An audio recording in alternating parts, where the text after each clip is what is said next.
Hi, I'm Florian. I'm a reader in digital creativity at the University of York at the Department for Theatre, Film, Television and Interactive Media. I'm still with you from my home office, and the topic of today's talk is very much related to the pandemic. Namely, it's about virtual production. So let's jump right into the slides. So bringing people together remotely in a post-pandemic world. So I just want to give you a brief bit of context before we dive into the actual talk.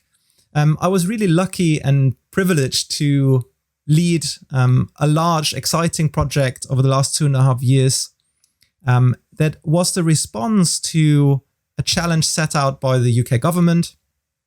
So as part of their industrial strategy, the government challenged academia and industry to come together to explore how new immersive technology, so virtual reality and augmented reality and mixed reality, change the way audiences of the future experience entertainment.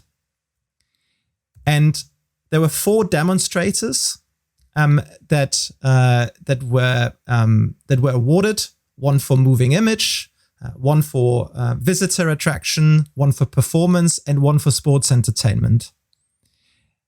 And at the University of York, together with an exciting lineup of industry partners, we've actually won the sports entertainment category, and we're, as you see, in great company with some of UK's established cultural institutions, Wallace and Gromit, Museum of Natural History in London, and the Royal Shakespeare Company, amongst many other partners that their consortia include. But Weavr won the sports demonstrator. And we did this with a twist. So Weavr is the project that is the name of the project. So Weavr looks at sports entertainment and immersive technology. And as I said, and I'll introduce some of the partners we've worked with throughout the talk. But instead of going with traditional sports, our twist to the exploration of this topic was to look at electronic sports, or short esports. And esports have been in news quite a bit. Esports are digital games that are played competitively between people and that are watched by audiences online. So just like just like traditional sports. And if you haven't heard of esports, a lot of people know the digital version of traditional sports, so the FIFA video game, for instance. But esports are much, much more diverse than that. And that goes from, fantasy games with swords and magic, all the way to virtual card games and racing simulators. So esports is very, very broad in its diversity. And I want to, it's a phenomenon. It's one of the fastest growing form of mainstream entertainment. I just want to show you the following clip to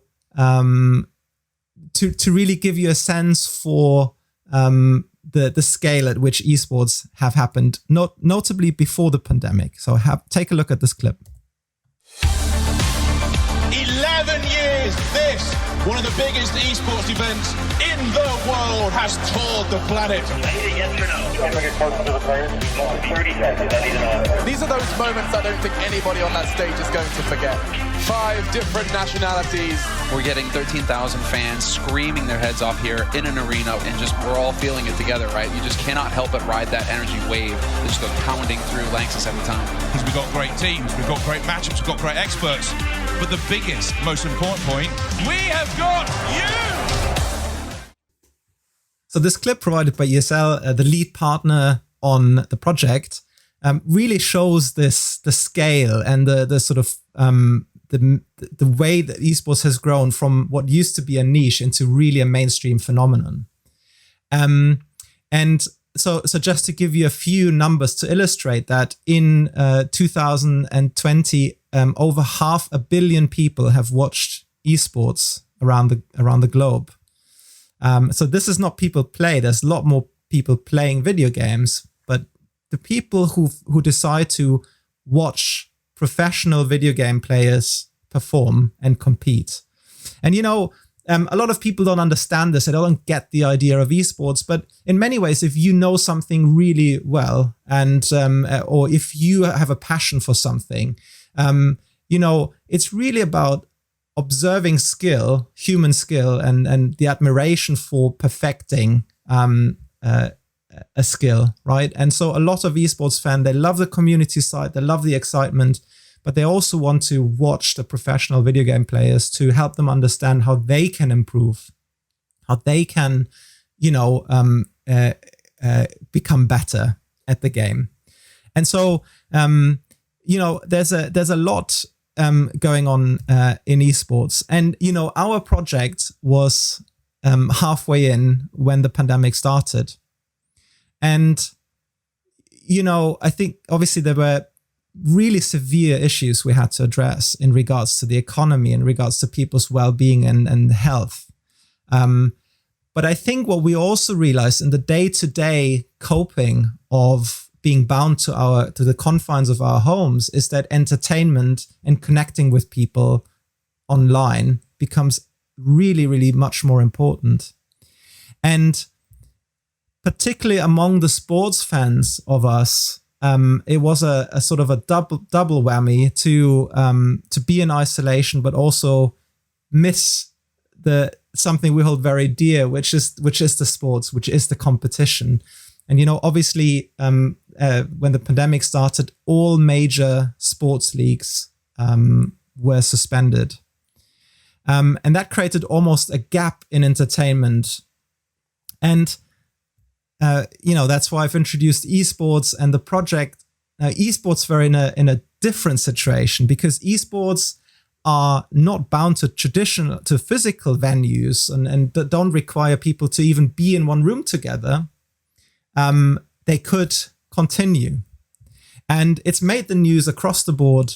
But I think the overarching narrative was, and esports has seen a huge bump in viewership over the pandemic. People were just hungry for entertainment and to connect with people through live events. A lot of physical sports like Formula One or the Grand National went virtual. So they created essentially virtual versions of their sports. But, to quote Variety, as traditional sports grind to a halt, esports offer a way to fill the void. And that was the overarching narrative. So essentially, and it made sense. Intuitively, you could say, well, yeah, video games can be played from anywhere. Sure, why would esports not continue? But actually, behind the scenes, there were huge challenges. And that's essentially what the Weavr project and our partners have pioneered, is a problem to primary questions. And the one is actually everything that happens behind the scenes. As a viewer, you only see the polished final product. But as a production crew, you could not just be anywhere, right? And I'll illustrate this in this talk. And the second issue was that fans could not gather in arenas and share the excitement, just like traditional football and sports fans could not be in the arena together. So it's let's break those down and start with the first. So production could not be done from anywhere. So when we look at, if you've never seen an esports broadcast, it's really strikingly similar to any traditional sport. So take football as an example. Here on the left is a football broadcast. On the right is a broadcast of an esports called Dota 2. So essentially, the concept is the same. You've got a camera that captures the pitch, only that in esports at the top right, this camera is virtual. So it shows the virtual world in which that esports is taking place, in which the action happens. Sometimes there's shots of the players to capture emotions, but they mostly interact with mouse and keyboard to actually the primary action happens in the virtual world. And then you've got post-match and pre-game coverage where a panel discusses the upcoming match, and after the match they break down, give analysis and so on. And that's the same in esports. I just wanted to give you a quick sense of that virtual camera here in the top right, how that actually looks in practice. And don't worry, you don't need to understand anything that's going on, just sort of to get the atmosphere and how that looks in practice. They have, the Death Prophet Crypt Swarm plus the Magnus Shockwave to go to stall it. They do try to make the go here. They've got the Ice Blast, they do have the stun, but again, the false promise is there. He has the self-fuel, trying to get himself out. This should be enough damage, but 11 comes here with a 3-man RP. And the Here comes the shot. Triple kill for Arme. Mason pops the BKB, tries to jump at the heels, bringing Baby's alive. Back up to full life. Bulba looking to get off the epicenter. He does, but he's down. Arme gets the ultra. He's looking for the rampage, but Forev sprouts him back. They're going to TP out. They get the silence. He's going for the rampage. Can he get the rampage? He can! Arme! Okay, so, usually these esports they can be very fast paced and very specialist. So you really need to understand the game in order to enjoy this. But, it really captures well the sort of excitement that comes out. Now, that virtual camera I've just shown you, that's not, obviously that's all virtual anyway. So that happens in a computer and is rendered and then presented to the audience. But, obviously you see the commentators in the background, you hear the commentary, but you also hear the audience roar. And, what used to really rely on physical co-location is the studio, for instance. So here you've got the studio with the commentators. So that's a very specialized studio space with a lot of expensive and specialized equipment. And if you even look further behind the scenes and you look into what's called a gallery in which productions work, here you've got a number of people in critical roles performing collaboratively to put together the broadcast, deciding which camera goes live, whether to show the virtual camera or the pundits. So for instance, here you've got a director in the middle. This is, by the way, an impression from the esports content production module that we offer at the University of York, which teaches students from interactive media and film and TV production to put together esports broadcasts. But here you have a director who is so to speak, the boss. He directs everyone and what they need to do. You've got someone on the vision mixer, which essentially is the person who executes which cameras and which visual materials to show to the audience. You've got someone who operates graphics, such as, for instance, the updates to the score, graphics to show overlaid on top of the camera footage.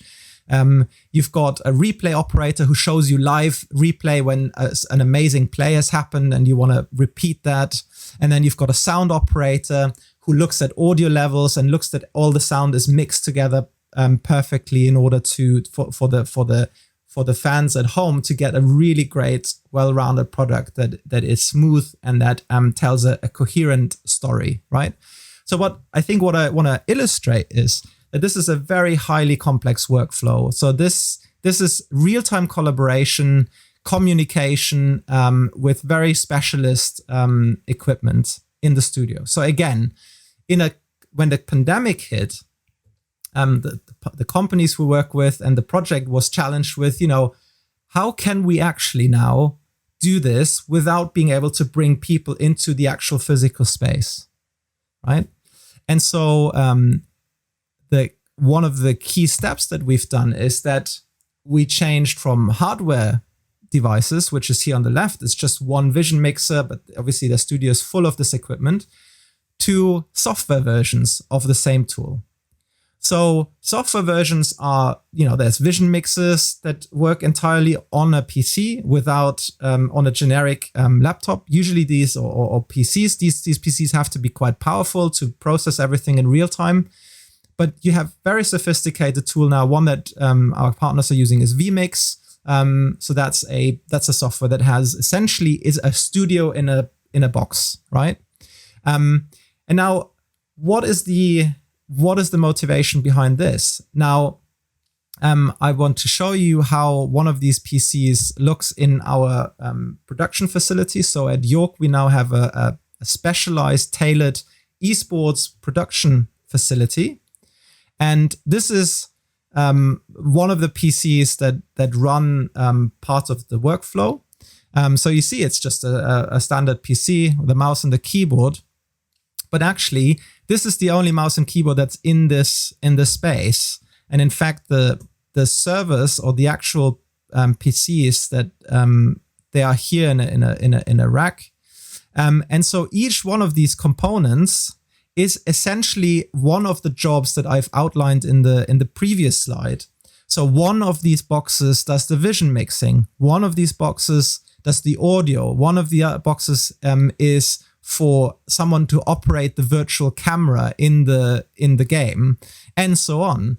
But there's only one mouse and keyboard. These are just basic, and this is a very tight space. This is only about a 3x4 meters room. So what the software-based approach allows us, though, is to take this sort of centralized, specialist, high-performance PCs, and we use and then control each of these workstations remotely. So each of these laptops here around the side, and these laptops don't have to be powerful at all. They can be very low spec. They need a good network connection, and through the network connection, essentially, it's as if you see the output of the server that's in the server room. You see it on your screen, and you can use your mouse and your keyboard to interact with the software that runs on this machine. So essentially, it's a remote desktop. So some of you may have used this software in office work, so you can take control of a computer that's somewhere else on the web that's connected.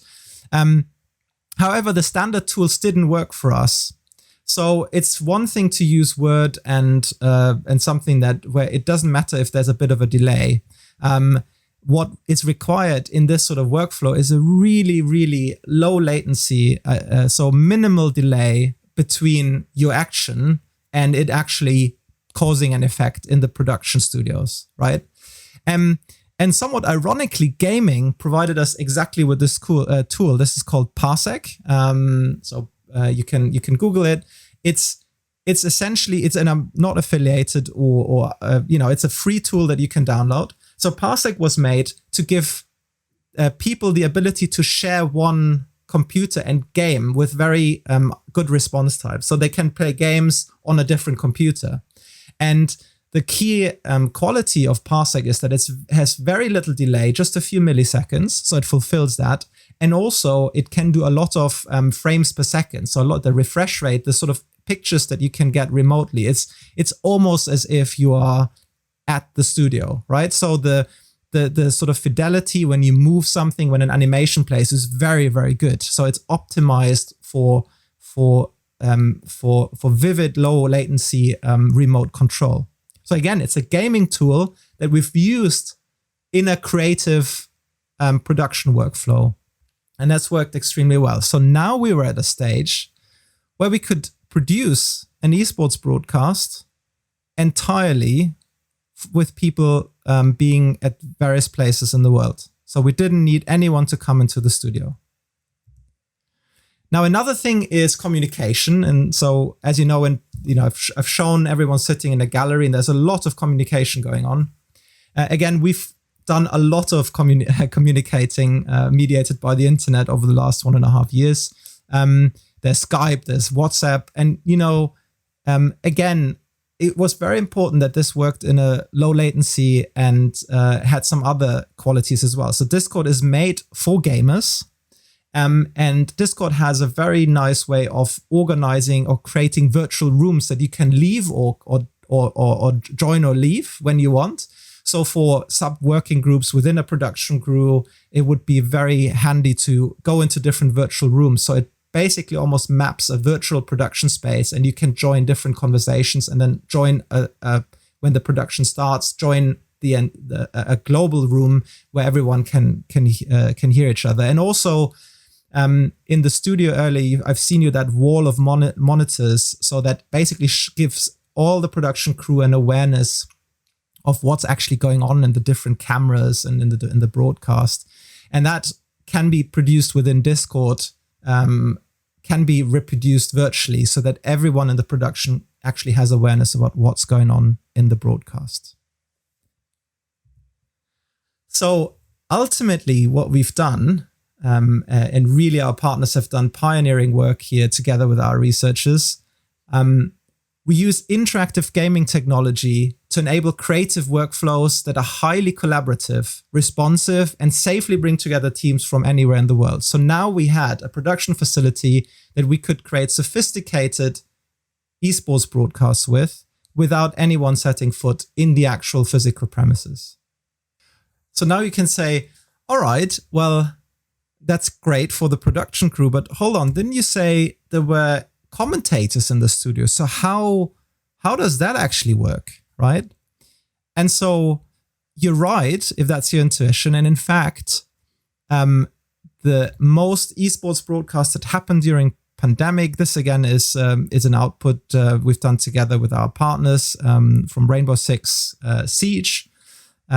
They weren't actually in a space together, but they had webcams, and the production in our production facilities, we brought them into a sort of a picture-picture Zoom call. And that worked great for the purpose of narratives, but there are improvements we want to make in the future. And so I want to talk to you a little bit about the ongoing work we're doing and the work we will be doing in the next few months. And that's all got to do with the studio facilities we're building with our partner ProMode Esports at the University of York. So green screen is really nothing new. As a technology, it's been around since the early visual effects movies.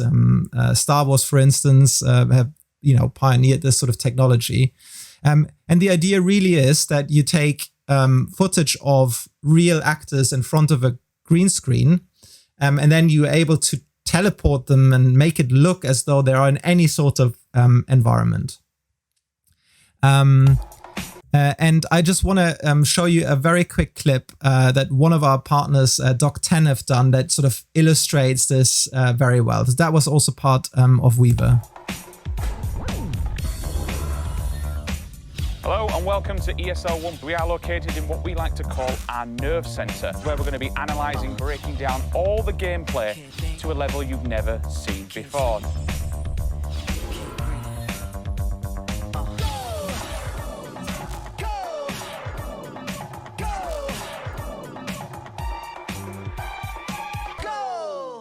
All right. So, the concept is simple. You put an actor into in front of a green screen, and then you can put them into a virtual scene. And what you've seen in the Doc10 clip is you can even synchronize the physical camera movement to the virtual world. So you can actually move the camera around in the scene, and it looks, it basically integrates the real footage with the virtual footage in a fantastic way. So so far, this technology has mostly been used for effect. and to great effect. In terms of the response to the pandemic, one thing that we are really interested in is, obviously you can bring multiple commentators together in a green screen facility, which again would potentially become difficult with travel restrictions and limitations in terms of getting together and working closely together in a physical space. But we can take this concept further. So, for instance, there's nothing that keeps you from having another green screen in a different location, and then create the illusion to the viewer that the talents are actually, or the commentators are in the same space. So you can see how it's not a radical idea, but the execution is actually fairly challenging. They have to be synchronized. So they have to both be aware of what is actually in the virtual space. And there's also great opportunity to bring new type of elements into the virtual set that you can't bring into a physical set. So for instance, interactive graphics or match breakdowns. I just want to illustrate that to you very quickly. Again, some fantastic work that we've done together with Doc 10 over in Manchester Media City. A demonstration of how we've used the virtual studio, how we brought elements into that space that give the talents and the commentators ways of telling new stories. So here, everything you see is fake except for the two people. So the desk isn't really there, but they can, for instance, control this desk. They can set markers. So again, this shows like an overview of the match. You can have virtual monitors. You can bring in 3D models from the virtual game. We use statistics in Weavr so that they can sort of lead the narrative with that. But this is an example for how there's a challenge of actually interacting with that space. So we're looking at how can we give people in that space and in a distributed way the ways of sharing that virtual environment, and then tell stories with the virtual environment and supporting the narratives through virtual elements that are superimposed. So that's some of the ongoing work we do. So we use virtual studio technology to create interactive, collaborative environments that seamlessly bring together storytellers from different locations. And you can really see how, when combining that with the remote workflow, how we're really getting to a very exciting new concept of production, which less and less relies on physical co-locatedness and more works to bring in production and commentators from all around the world in a safe manner. Now let's focus on the next of the issues, namely that during the pandemic, and still, fans could not gather in arenas to share their excitement. And so when you look at the sort of, as esports and sports are in the normal, quote unquote, before COVID, obviously the experience of fans going to the stadium, but also the effect this stadium experience has on the viewer that is remotely is quite substantial. So bear in mind that with all sports, the majority of viewers are not in the stadium. The majority of viewers are at home, right? So there's always the good example of, the Manchester United Stadium seats, maybe 50,000 people, but they have over 100 million fans worldwide, right? So it really captures the way sports and audience engagement works. Now, so the stadium is not just an experience that brings people together, but it frames it makes it special. It brings a special element to the coverage. So you have the roaring audience, you have the shots of the stadium, and you capture that excitement.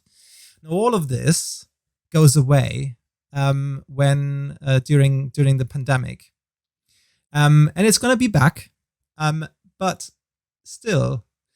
One of the things that was within the remit of the Weavr project was, in any case, before the pandemic, was how can we use immersive technology to create an augmented and enhanced experience for the audience who can't make it into the arena. And during COVID, that mission almost became elevated manifold, because now more than ever, it was important to give people something special that would replace the physicality of the arena.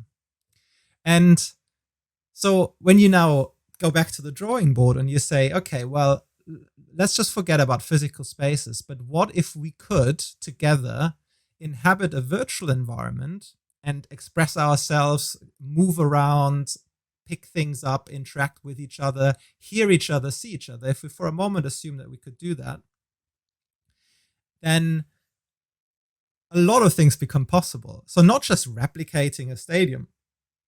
One of the very one-to-one approaches would be to simply model a virtual stadium and then have lots of people sit in there and applause and do that kind of stuff. But actually, now that you are free of physical constraints and limitations, you can go crazy, right?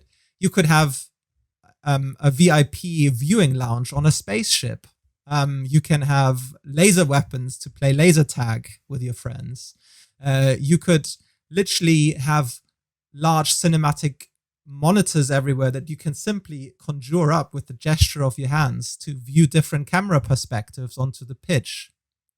And it's exactly that line of thought that informed the Weavr project, and that brought us to a new virtual reality experience that was developed by one of our partners, Future Visual. And there's a lot going on in these shots. I just want to give you some impressions. So this is a virtual space in which different people can come together into a shared virtual space. There's lots of elements that you can interact with. There's lots of additional elements that you can interact with. There's flaming swords. There is the monitor of the broadcast in the background. So just want to break this down real quick. So you can see here in the background, you have almost like TV screens in the virtual reality space, right? So you have they show the regular footage of the tournament, so what we've seen earlier, right? So that's really important. But then each person who is wearing a VR headset can move into the space and move around. So they're just floating heads at the moment. There's more sophisticated motion capture devices, but everyone also has a hand. So they have essentially a head representation and a hand. And you can see that little audio symbol. So each one of these avatars represents another person with their names here. And you can see the audio signal. So this seamlessly integrates audio. So you can actually hear everyone in the room. You can look at them. You can pick up a sword and give the sword to someone else. And these are just props. These are just playful elements in the space. But they're actually really, really fun. We also have these boomsticks here. You can see the boomsticks. If you hit them together, they create little sparkles, and they make like these boomsticks are used. They're like inflatable plastic sticks that you can hit together. And in the arena, they've been used to create noise. And so we created the virtual versions of these boomsticks that you can hit together and show your applause. But essentially, you all inhabit the space. And then in the center of the space, there's also what can be called like a mini map, or sort of a bird's eye view on the match, which shows you a lot of details. So it gives you an overview that the 2D video doesn't give you. So you can also interact with elements, you can inspect them, you can get added information about the players, about their performances. So University of York has produced actually sort of an AI-based system that produces a lot of insight into the game as it happens live. So that's a rich space in the middle. And again, people can stand around and inspect and exchange insights, talk about it. Then also we have this sort of portal here in the back, and it says Team Secrets. So that's one of the teams. And if you go through that portal, and by when I say go through that portal, I mean people on their controllers they have joysticks and they can move through this environment. So it's as if you walked in the environment. So you're not bound to one position, and you can see people are standing in different positions. So if you walk through that portal, again, this assumes the players at least being physically together, but it teleports you onto the stage. So this is footage taken before the pandemic. But, the first thing that will happen again is players being at least in the same space together, without audiences or with very few audiences. Now, this has been done by another company that was part of the Weavr project called Focal Point VR. And they do the video here doesn't do it justice. They do really high fidelity 360 live video capture. And it's really incredible. Once you're in virtual reality, this actually looks 3D. It is almost like you're there. And you can be in positions that the physical arena visitors couldn't be in. So, for instance, very close to your favorite teams, right? So this is just behind the players. You can really be in these moments and immerse yourself. And so the one thing I wanted to highlight is maybe have caught it into one glimpse. So you can see the person we've worked with to one of the participants here in the space. You can see that he's basically in front of a green screen. So one very similar to the ones that we've seen you. So here we can see both his view, but also his body and how he interacts. So you see the controllers, you see how his head movements align with the movement of the camera. So for him, it seems like he's in that space. But what was actually fascinating to see is that we recorded this in 2D, so just the way you're seeing it, and it was streamed live online. And this person is not just any person; he's a very famous esports commentator. So he's got a really large following online. And this clip was actually viewed by over 400,000 people, right? So, and again, now where I want to sort of what I want to highlight here is that in esports, traditionally, you had people that are viewers, and then you had content creators, and you had the players. And they were very distinct, different groups. But in esports, these groups converge. They're coming together, and people that are viewing also see themselves as content creators, or they also play, right?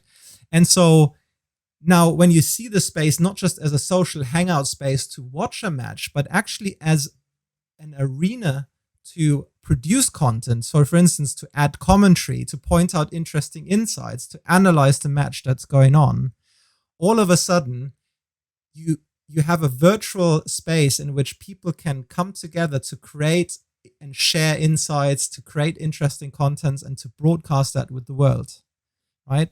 And that truly is an exciting opportunity moving forward to see not just consumption, and the audience of the future are not just consumers, but they're also creators, and they want to play.